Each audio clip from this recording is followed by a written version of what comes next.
They say the dead don't breathe, but Junyong Park's chest rises and falls with the precision of Swiss clockwork, 12 breaths per minute, every minute, for 6 years. I've counted.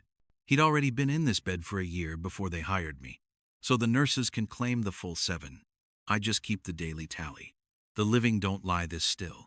Every morning I walk past his room and wonder if today's the day the expensive machines finally admit what his family won't, that keeping a body warm isn't the same as keeping a man alive. But the check's clear, the lawyers smile, and I dust around a ghost who costs more per day than I make in a month. The 647 bus smells like wet coats, and yesterday's regrets. I press my forehead against the window, watching the city thin out into coastal mansions where people have too many rooms and not enough lives to fill them. My uniform, the cheap polyester kind that pills after 3 washes, is folded in my lap, navy blue. They wanted black, but black costs extra, and Mrs. Park's secretary made it clear I'm a line item, not personnel. The house appears through morning fog like a ship that forgot how to sail. 3 stories of white stone and dark windows, perched on a cliff where the ocean throws itself against rocks with the kind of violence that sounds like ambition. Beautiful and furious and meaningless. I let myself in through the service entrance. The kitchen is mine until 8, when the physical therapist arrives to bend limbs that haven't volunteered to move in 7 years. I make tea I'll never drink, just to fill the silence with the sound of boiling water.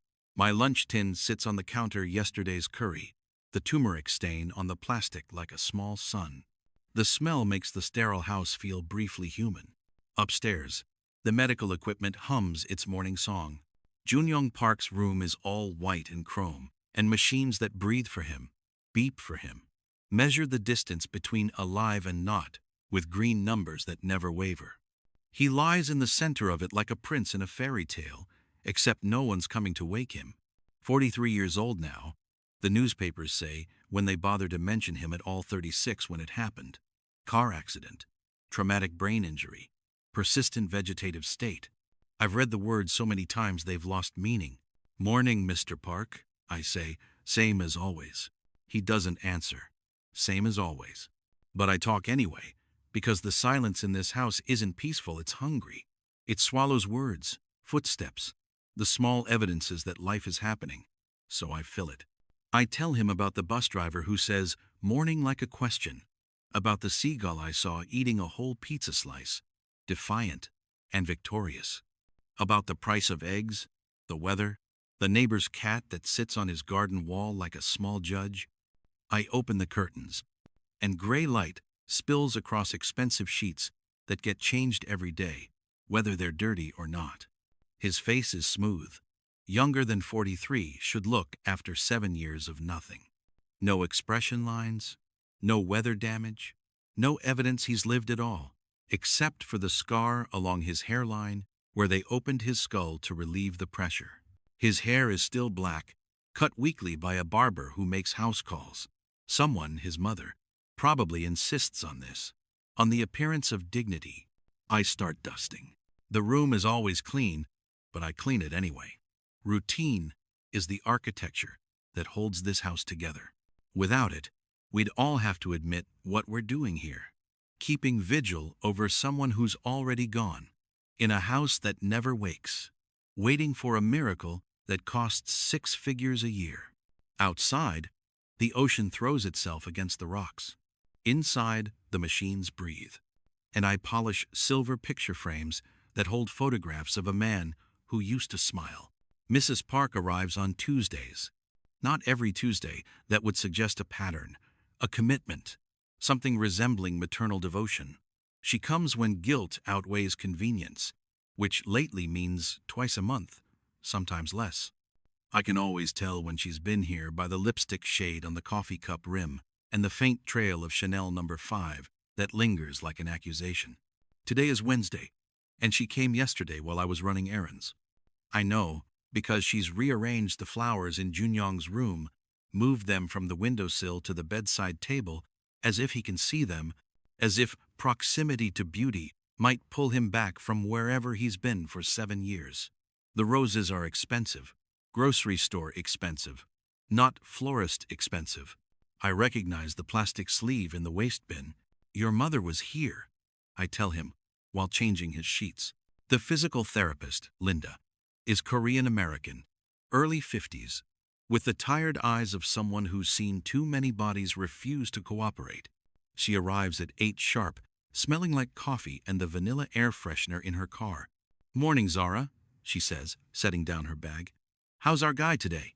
"Same as yesterday." "Same as last year." She nods. We have this exchange every morning.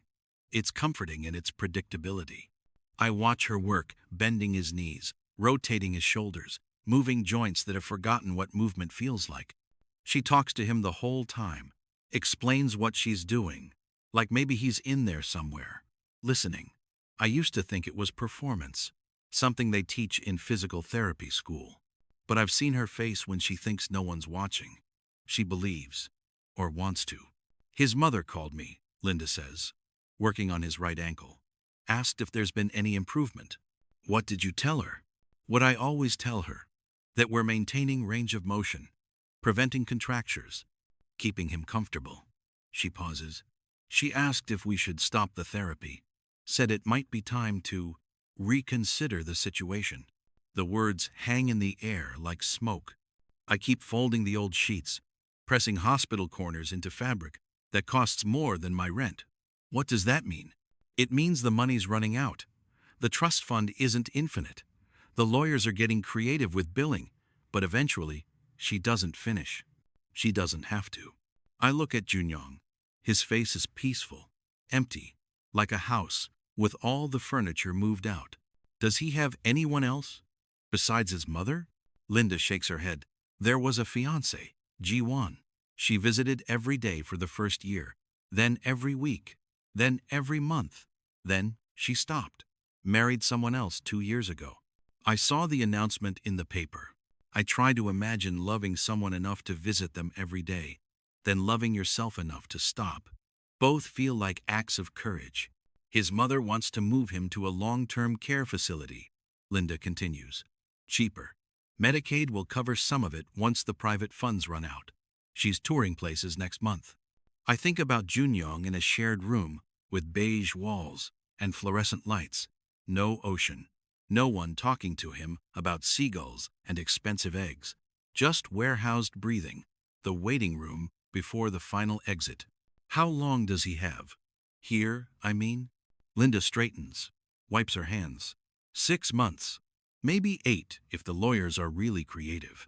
The house is paid for, but the medical expenses, the staff, the equipment, it adds up fast. After she leaves, I sit in the chair beside his bed. The expensive chair, leather and ergonomic, bought for visitors who don't visit. Your mother's giving up, I tell him. I don't blame her. 7 years is a long time to hope, and hope costs money. The machines beep their agreement. Outside, rain starts to fall, turning the ocean gray. I'm not supposed to work nights. My contract is clear, 7 to 3, Monday through Friday. Light housekeeping and companion care. But the night nurse called in sick, and Mrs. Park's secretary called me at 6 p.m. with that tone people use when they're not really asking. Just this once, Zara, we'll pay you extra. Extra means time and a half, which means my nephew's birthday present won't have to come from the clearance bin this year. So I said yes. The house feels different after dark. During the day, it's just empty. At night, it's haunted by the life it used to have. I walk through rooms that were designed for parties, for laughter, for the kind of casual wealth that doesn't count the cost of champagne. Now they're museums to a man who can't remember living here. I make myself dinner in the kitchen, leftover curry, reheated. The microwave beep sounds too loud. Upstairs, Junyong's monitors paint green shadows on the walls.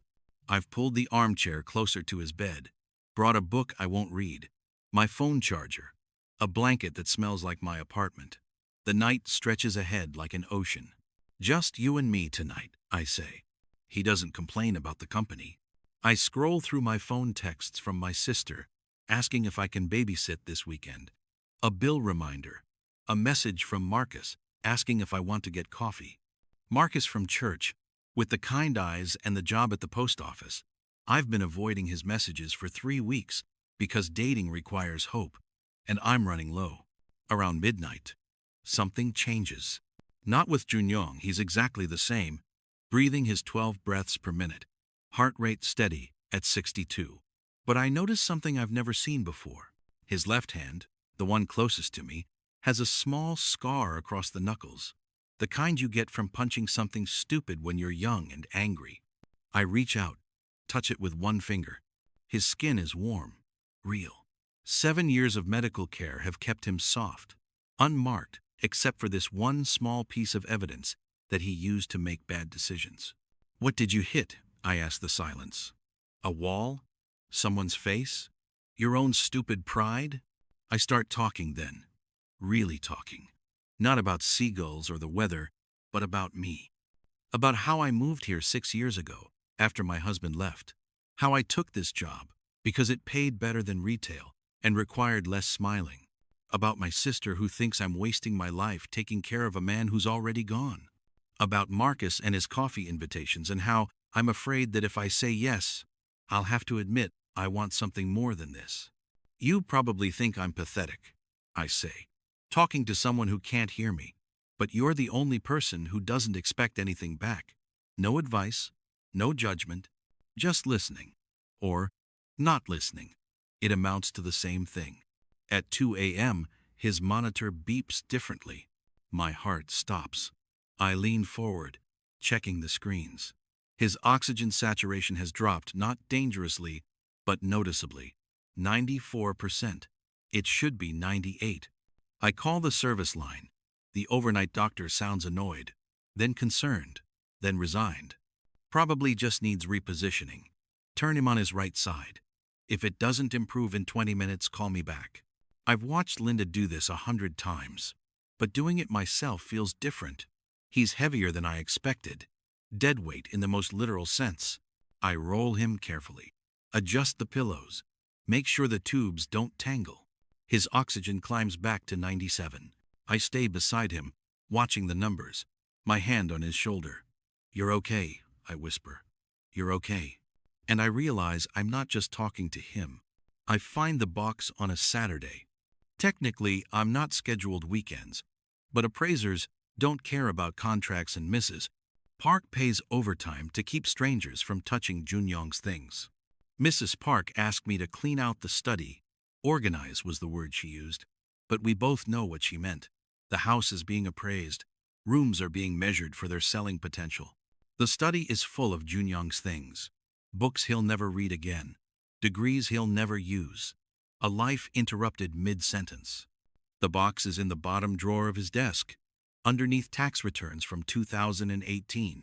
It's not hidden, exactly, but it's not displayed either. Just a shoebox, the kind that once held expensive sneakers, now holding photographs. I should probably leave it alone. This feels like privacy, like something he wouldn't want a stranger sorting through. But he's not here to stop me. I sit on the floor and open it. The first photo is Junyong, at maybe 25, arm around another young man, both of them drunk happy in front of what looks like a college bar. The second is a family portrait, his mother younger, his father still alive, Junyong in the middle, wearing a suit that doesn't quite fit and a smile that doesn't quite reach his eyes. Then I find her. Ji-won, the fiancée Linda mentioned. She's in at least 30 photos, always laughing, always touching him, his arm, his shoulder, his face. In one, they're at the beach, her in a yellow sundress, him looking at her like she's the only person who's ever mattered. In another, they're cooking together, her flour dusted, him kissing her temple. I study her face. She's beautiful in that effortless way some women are, like she's never had to think about it. But there's something else there too, something careful in her eyes, like she's already bracing for loss. The engagement photo is professional. She's wearing white, he's wearing gray, and they both look like people who believe in forever. There's a date on the back, the 15th of August 2017. He had the accident, the 3rd of September 2017, 19 days before their wedding. I sit there on the study floor, holding a photograph of two people who had no idea their future was already cancelled. And I feel something crack open in my chest. Not pity, pity is too small for this. It's grief. For him. For her. For the life they almost had. I take the photo upstairs. I found this, I tell him, propping it on the bedside table where he'd see it if he could see anything. That's G1, right? Linda told me about her. She looks nice. Happy. You both do. The machines don't respond. She got married, I continue, because apparently I've decided to be cruel to a man who can't feel cruelty. 2 years after your accident. I looked her up online. Park G1. There aren't many with that exact name. She married a doctor. They have a little girl now. She posts on Instagram, sometimes mostly pictures of her kid, some of her garden. She looks happy. Different happy than in these photos, but still happy. I don't know why I'm telling him this. Maybe because someone should. Maybe because the truth is the only gift I can give him. I don't think she forgot you, I say quietly. I think she just remembered herself. That night, I dream about the wedding that never happened. G1 in white, walking down an aisle in an empty church. At the altar, there's just a hospital bed, machines beeping the wedding march. She lifts her veil, leans down to kiss him, and when she pulls back, she's crying. Not sad tears, relief tears. I'm sorry, she whispers. I'm so sorry, but I can't. And she walks back down the aisle, out of the church, into sunlight. I wake up at 3 a.m. in my own bed, heart racing. I text Marcus before I can change my mind. Coffee sounds good. When are you free? He responds immediately, like he's been awake too. Waiting. Tomorrow? 10 a.m.? I stare at the message for a long time before I type, see you there. Mr. Chen arrives in a BMW that costs more than I'll make in 5 years.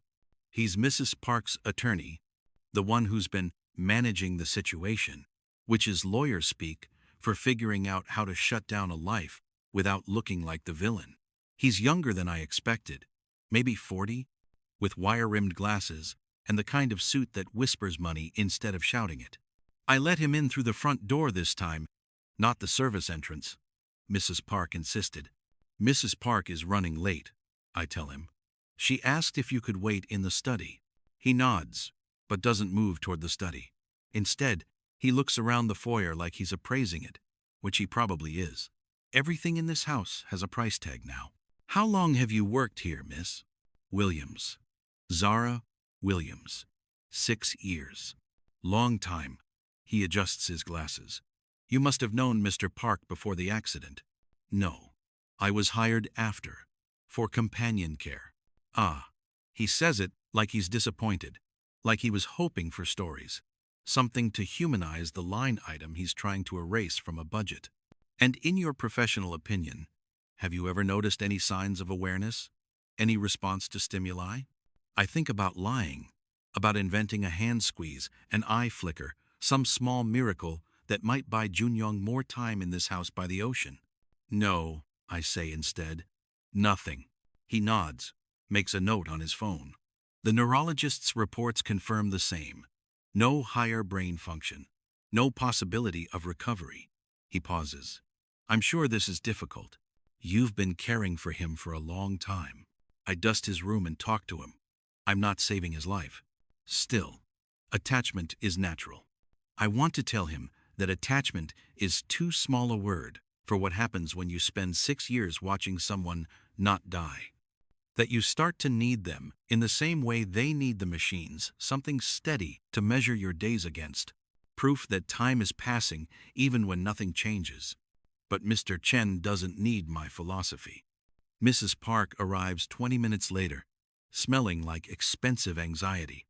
She's dressed for the occasion, black suit, pearls, the armor of old money, trying to look dignified while making difficult decisions. They disappear into the study.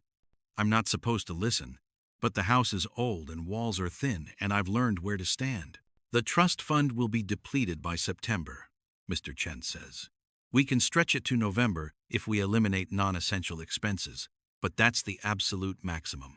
And the house? Mrs. Park's voice is tight. Worth approximately 4.2 million in the current market. Minus the outstanding mortgage and liens, you're looking at a net of 3.8. More than enough to cover long-term care at a state facility for the remainder of his natural life. How long does the neurologist estimate? With proper care? Another 10, possibly 15 years. The body is remarkably resilient when the mind checks out. Silence. Long enough that I wonder if they've discovered me. Then, Mrs. Park. And if we withdrew life support? My breath catches. I need to be very clear, Mr. Chen says carefully. Junyong is not on life support in the traditional sense. He breathes independently. His heart beats on its own. We're talking about nutrition and hydration. Removing the feeding tube. How long would it take? 7 to 14 days. He wouldn't feel pain. There's no consciousness to feel it. But I have to advise you, Mrs. Park, this would require court approval. A judge would need to rule on whether this aligns with what Junyong would have wanted. Did he ever express wishes about end-of-life care? He was 36 when this happened. Healthy. Why would he think about dying? Another silence. There's a middle option, Mr. Chen finally says. We transfer him to a state facility. Medicaid covers the basic care. You sell the house, establish a modest trust for any additional needs. He receives care indefinitely, and you're not shouldering the financial burden alone. He would hate it there. He doesn't know where he is. I know where he is. The words break something open. I hear her crying. The kind of crying that sounds like it's been held back for 7 years. He was supposed to take over the company, she says through tears. He was supposed to give me grandchildren. He was supposed to outlive me. That's how it works. That's the deal. I carried him for 9 months. I raised him. I loved him. And he's supposed to outlive me. Mr. Chen doesn't respond. What can he say? I move away from the door before they finish. Go upstairs to Junyong's room. His monitors paint their green light across his face. 12 breaths per minute. Heart rate 62. The same numbers they've been for 7 years. Your mother's giving up, I tell him. She's trying not to, but she is. And I don't blame her. 7 years is a long time to love someone who can't love you back. I sit beside him, take his scarred hand in mine. I had coffee with Marcus yesterday, I continue. He's nice, funny. He told me about his job, his family, his dog that eats socks, normal life things. And I sat there thinking about how easy it would be to just say yes to normal, to stop coming here every day, to let you go. His hand is warm in mine. But here's the thing I keep thinking about. When your mother stops paying for this house, when they move you to some facility with beige walls and shared rooms, who's going to talk to you? Who's going to tell you about the seagulls and the price of eggs? Who's going to remember you're more than the machines keeping you alive? The ocean throws itself against the rocks. I will, I whisper, even if I have to take 3 buses to get there, even if it's stupid, even if you never hear me. I don't cry. I haven't cried since my husband left, since I learned that tears are just water, and water doesn't change anything. But I hold his hand until my shift ends, and I don't let go easily. Marcus asks me about my work on our 3rd coffee date. We're at the same cafe, same table by the window, same order, Americano for him, tea for me because coffee makes me anxious, and I'm already anxious enough. He's wearing a blue sweater that makes his eyes look kind, which is unfair because it means I'm noticing his eyes. You never talk about it, he says. Your job, just that you do home care. There's not much to tell. I clean, I sit, I talk to someone who doesn't talk back. Is it depressing? I consider the question. It's honest. The person I care for doesn't pretend to need me for anything other than what I actually do. There's something clean about that. Marcus stirs his coffee, thinking, my grandmother had Alzheimer's before she died. Toward the end, she didn't recognize anyone. My mom visited every day anyway, said it wasn't about whether grandma knew her. It was about my mom knowing herself the kind of daughter she wanted to be. I think about this all the way home. The next day, Mrs. Park is at the house when I arrive. She's in Junyong's room, sitting in the expensive leather chair, holding his hand the way I held it last week. She doesn't hear me come in. I don't know what to do, she's telling him. The money's running out. The house needs to be sold. Mr. Chen says we have until November, but that's optimistic. And I keep thinking, what would you want? Would you want me to bankrupt myself, keeping you in this room? Would you want to be warehoused in some facility? Would you want any of this? She wipes her eyes with the back of her hand. Your father would know what to do. He always knew. But he's gone, and you're gone, and I'm here alone trying to make impossible decisions. She laughs, bitter. The doctors said you might wake up. In the beginning, they said that. Might. Such a small word for such a big hope. I spent 2 years believing in might. Then I spent 3 years pretending to believe. Now I'm just tired. I should leave, give her privacy, but I can't move. I'm going to sell the house, she says quietly. I'm going to move you to a place where they can take care of you, and I'm going to visit when I can, and I'm going to try to forgive myself for failing you, because that's what this feels like. Like I'm your mother, and I'm supposed to fix this, and I can't. She kisses his forehead, stands, and sees me in the doorway. We look at each other for a long moment. I'm sorry, I say. I didn't mean to. It's fine. She straightens her jacket, rebuilds her composure like a wall. I was just leaving, but she pauses at the door. Zara, when they move him, would you be willing to visit? Not often, just sometimes. I'll pay for your time, your travel. You don't have to pay me. I do, because otherwise it's charity, and charity makes people resentful eventually. But if I pay you, it's a job, and you're good at your job. After she leaves, I sit with Junyong. Your mother loves you, I tell him. In case you were wondering, she's just tired of loving someone who can't love her back. I think about my husband, how he said the same thing before he left, that loving me was exhausting because I never let him in, never needed him, never broke down. I was too strong, he said, too independent, too much like a locked door. Maybe that's my problem, I tell Junyong. I'm good at showing up, not good at letting anyone show up for me. My phone buzzes. Dinner this Friday? Actual dinner, not coffee. I stare at the message. Dinner means something.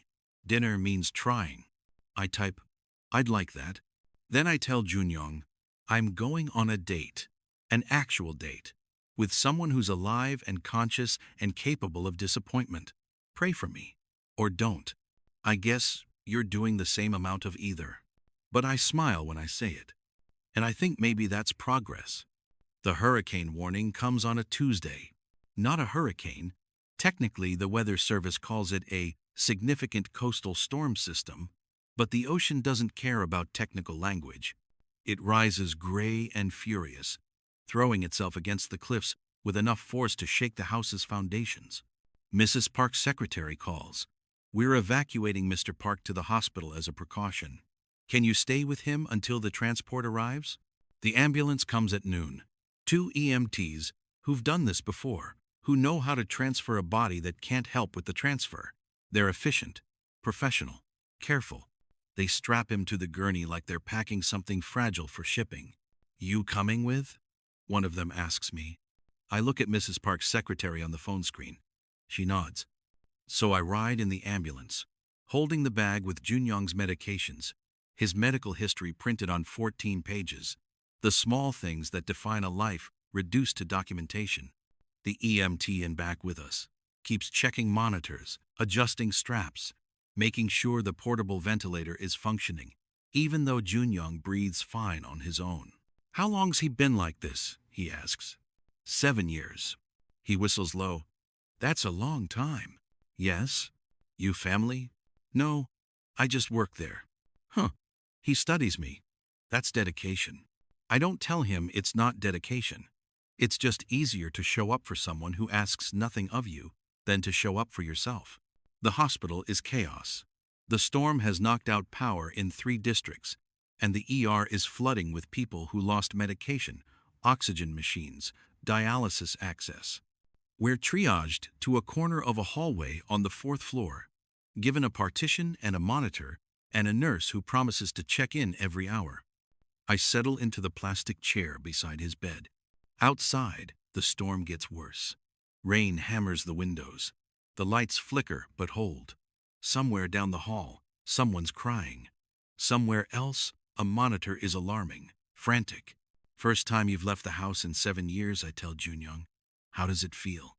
A nurse appears around the partition, young, exhausted. Her scrubs decorated with cartoon cats. You're with the TBI patient? Yes. Okay, I've got 6 other patients on this hall, so I need you to watch his monitor. If anything changes oxygen, heart rate, anything, you hit this button. She shows me a red call button. Someone will come. Probably not immediately, but someone will come. I understand. She starts to leave, then turns back. Is he your father? No. I just work for his family. Oh, she processes this. Well, he's lucky to have you here. After she leaves, I sit in the plastic chair and watch the numbers on the monitor. 12 breaths per minute. Heart rate, 62. The same numbers they've always been. Around 8 p.m., the storm peaks. The lights go out. Emergency generators kick in immediately, but for 10 seconds, we're in the dark. I grab Junyong's hand without thinking, and I realize I'm terrified, not of the storm, of losing him. This man I barely know, who's never spoken to me, who doesn't know I exist. The lights come back. I'm still holding his hand. I'm dating someone, I tell him, because apparently trauma makes me chatty. His name is Marcus. He's nice, steady, the kind of man who texts back and opens doors and asks about your day. I should be happy about this. I should be excited. The monitors beep, but I keep thinking, what if I'm only good at loving people who can't leave? My husband left, said I was too closed off, too independent, and maybe he was right. Maybe I keep choosing people who can't hurt me. A man who's been gone for 7 years. A man who'll never ask me for more than I can give. I wipe my eyes, angry at myself for crying. That's pathetic, right? Using you as practice for being a person? His hand is warm in mine. Marcus asked me to go away with him next month. A weekend at his family's cabin, meeting his sister, his nieces, real relationship things. And I said yes, but I'm terrified. Because what if I'm still that locked door? What if I show up and there's nothing inside worth finding? The storm howls outside. I think that's why I keep coming back to you. Because you never ask me to be more than I am. You don't need me to be whole, or healed, or ready. You just need me to show up and talk and change the sheets. And I'm so good at that. At doing without being. Around midnight, the storm breaks. The rain gentles. The wind drops. The crisis passes like it never happened. A different nurse appears, older, kinder eyes. We're moving him back to the mansion tomorrow morning. The coast road is clear. Your ride will be here at 8. Thank you. She pauses. You've been here all day. There's a family lounge on the 2nd floor. Couches, vending machines. You should rest. I'm fine here. She nods like she understands. Maybe she does. After she leaves, I lean my head back against the wall and close my eyes. I dream about Junyong waking up, about his eyes opening, his hand squeezing mine back, about him asking where he is, how long he's been asleep, what year it is, about me having to tell him, 7 years, your life is gone, everyone moved on. In the dream, he looks at me and says, but you stayed. And I say, that doesn't make me noble. That makes me scared. I wake up at dawn. Junyong is exactly the same. 12 breaths per minute. Heart rate, 62. I text Marcus. I can't wait for next month. Let's do something this weekend. Something normal. He responds immediately. How about mini golf? Very normal, very unstormy. I laugh. Actually laugh. There in the hospital hallway, with the morning light creeping through the windows. Hear that? I tell Junyong. I'm going mini golfing. Like a person with a life. The machines don't judge. And somehow, that helps.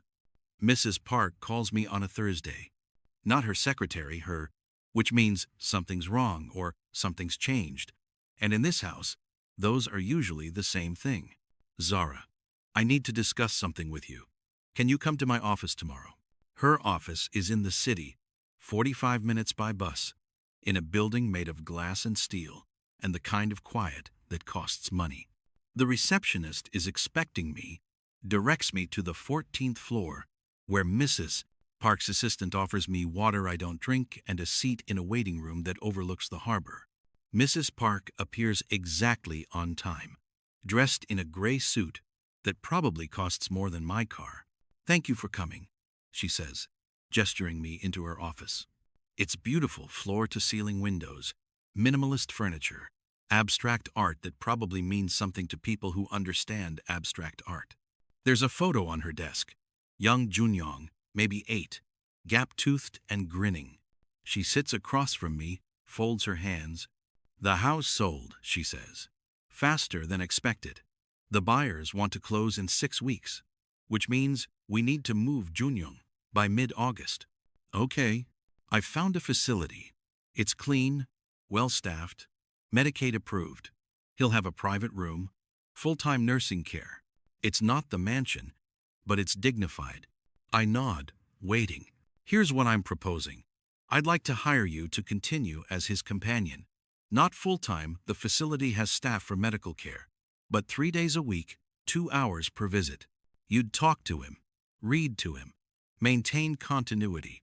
I'll pay you the same hourly rate you're making now, plus mileage. I do the math in my head. 3 days, 2 hours. That's 6 hours a week. Compared to my current 30, it's a significant reduction in income. Mrs. Park sees me calculating. I know it's less than what you're making, but I'm also aware you've been looking for additional work. This would give you the flexibility to take on other clients. How did you know I was looking for other work? Your supervisor at the agency mentioned it. I called for a reference, thinking ahead to Junyong's new facility. She said you're one of her best workers, that clients request you specifically. I sit back in the expensive chair, processing. Why me, I ask. Why not just let the facility staff handle everything? Mrs. Park is quiet for a long moment. When she speaks, her voice is softer than I've ever heard it. Because in 7 years, you're the only person who's talked to my son like he's still a person.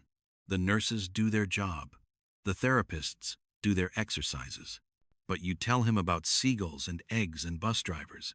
You treat him like he matters, not because you're paid to, but because you've decided to. My throat tightens. I can't save him, she continues. I can't bring him back, but I can make sure someone remembers who he was. And for some reason, you do that, even though you never knew him. I think about all the mornings I've stood in that room, talking to someone who never responds, about how it started as a job and became something else, something I don't have a word for. I'll need to think about it, I say. Of course. Take your time. I'll need an answer by the end of next week. I stand to leave, then pause. Mrs. Park, can I ask you something? Yes.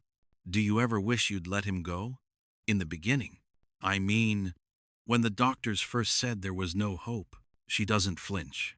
Every single day. And every single day, I'm grateful I didn't. Because hope isn't about believing he'll wake up. Hope is about believing that love still matters, even when it's not returned. That caring for him honors the 36 years he was fully alive. She pauses. Does that make sense? Yes, I say quietly. It does. That night, I tell Marcus about the offer. We're at his apartment, a small one-bedroom that smells like coffee and old books, with a dog named Roger who keeps trying to sit on my lap despite weighing 60 pounds. Marcus is cooking pasta, something simple with garlic and olive oil, and I'm sitting at his kitchen table feeling more at home than I've felt anywhere in years. So, what are you going to do? He asks, stirring the pan. I don't know. The money's less. But I can't imagine just walking away. Why not? The question isn't cruel. It's genuine. Marcus has this way of asking things that makes you actually answer instead of deflecting. Because someone should care. Because he's alone. Because I stop, trying to find the right words, because I think I need him as much as he needs me. Does that make sense?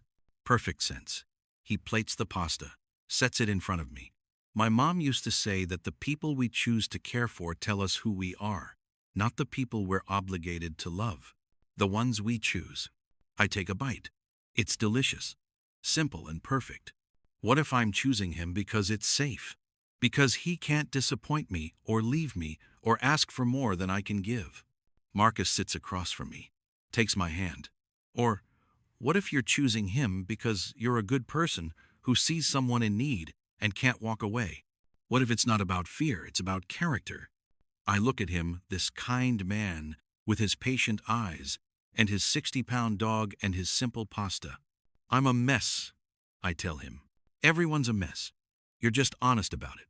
I laugh, and it feels like something loosening in my chest. I'm going to say yes, I tell him, to Mrs. Park's offer, and to you, to this, whatever this is. This is me making pasta, and you pretending to like it, even though I definitely overcooked the noodles. The noodles are perfect. You're a terrible liar. I know. He kisses me then, and it's gentle and hopeful and terrifying. And for the first time in 7 years, I think maybe I'm ready to try. The house is full of people, movers, boxing up medical equipment. The new physical therapist from the facility doing an intake assessment, Mrs. Park's assistant coordinating logistics with the efficiency of a military operation. I stay out of the way, dusting things that don't need dusting, straightening things that are already straight. Junyong is being moved last. I've spent the morning packing his personal items into 3 boxes. Clothes he'll never wear, books he'll never read, the shoebox of photographs I found in the study. Mrs. Park asked me to keep the engagement photo on his bedside table at the new facility. Just that one, she said. The rest can go to storage. The movers arrive at 2 p.m. They're the same crew that handled the furniture, but they're gentler with Junyong. They understand they're transporting a person, not a thing. They stabilize the gurney, secure the monitors, double-check every connection. Ready? The lead mover asks me. I'm not, but I nod anyway. I ride in the medical transport van, sitting beside Junyong as we drive away from the house that's been his home for 7 years. Through the window, I watch the ocean disappear behind us, replaced by highways and strip malls and the ordinary landscape of normal life. The facility is in a suburb 40 minutes inland. It's exactly what Mrs. Park promised. Clean, well-staffed, dignified, but it's also institutional in a way the mansion never was. Fluorescent lights instead of natural sun, linoleum instead of hardwood, the smell of industrial cleaner instead of ocean salt. His room is on the 2nd floor, at the end of a quiet hallway. It's private, which is more than most residents get. There's a window that looks out onto a courtyard with a fountain. The walls are pale blue. The medical equipment is newer than what he had at the house. But it's not home. The staff is kind. They help transfer him to the new bed, reconnect the monitors, adjust the settings. A nurse named Patricia introduces herself, explains the schedule, assures me they'll take excellent care of him. You're welcome to visit any time during visiting hours, she says. 8 a.m. to 8 p.m., 7 days a week. After everyone leaves, I sit in the chair beside his bed, a different chair, generic and uncomfortable, and look at him in this new space. So this is it, I say. Your new place. It's not the ocean, but there's a fountain. You can't see it from here, but you can probably hear it if they open the window. It's something. The monitors beep their familiar rhythm. I pull out the engagement photo, set it on the bedside table where he'd see it if he could see anything. G1, I tell him. Remember her? She's happy now. Married. Has a daughter. I looked at her Instagram last week. The daughter looks like her. Same smile. She posted a video of the kid's 3rd birthday party. Frozen theme. Lots of blue frosting and chaos. I trace the edge of the photo frame.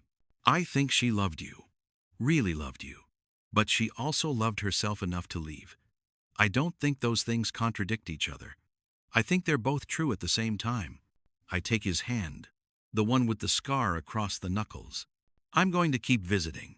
3 days a week, Mrs. Park and I agreed. Tuesdays, Thursdays, Saturdays.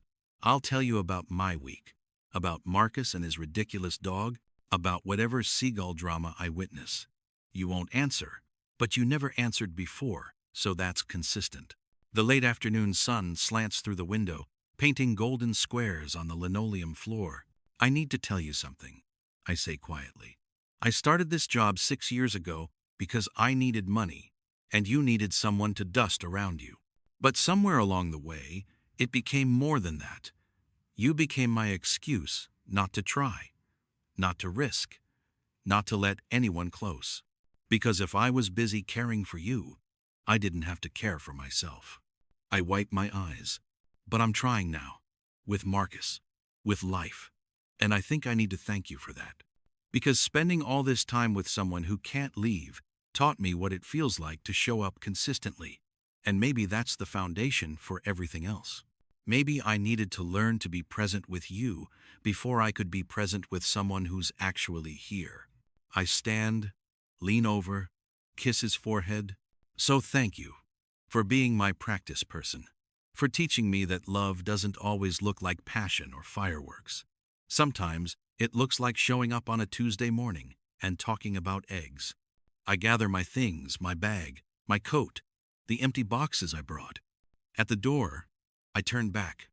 See you Thursday, I tell him. And I mean it. Outside, Marcus is waiting in the parking lot, leaning against his car. He drove me here, said he'd wait, no matter how long it took. How are you? He asks when I reach him. I'm okay. Sad, but okay. He pulls me into a hug, and I let him. I let myself be held. Let myself feel the grief of ending one thing and the terror of starting another. Want to get ice cream? He asks into my hair. Yes. Want to tell me about him? Really tell me? I pull back.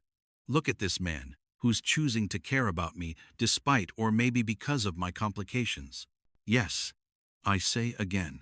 And we drive to a place that serves soft serve in waffle cones, and I tell Marcus about Junyong Park, about the man who spent 7 years sleeping through his own life, about his mother who loved him enough to let him go, about Ji1 who loved him enough to leave, about me, who loved him in the only way I knew how, by showing up.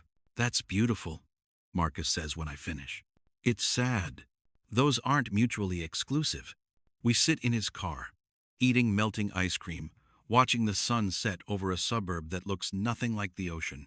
I'm going to mess this up, I tell him. Us. I'm going to be bad at it. Probably. I'm going to mess it up too. That's what people do. And that doesn't scare you? He thinks about it. It scares me less than not trying. I lean against his shoulder, and he puts his arm around me, and we sit there until the ice cream is gone and the sky is dark. And for the first time in 7 years, I feel like I'm waking up. Not from a coma or a tragedy or a life interrupted, just from the small, comfortable sleep of someone who forgot they were allowed to want more. I'll visit Junyong on Thursday, but tonight, I'm here, and that's enough.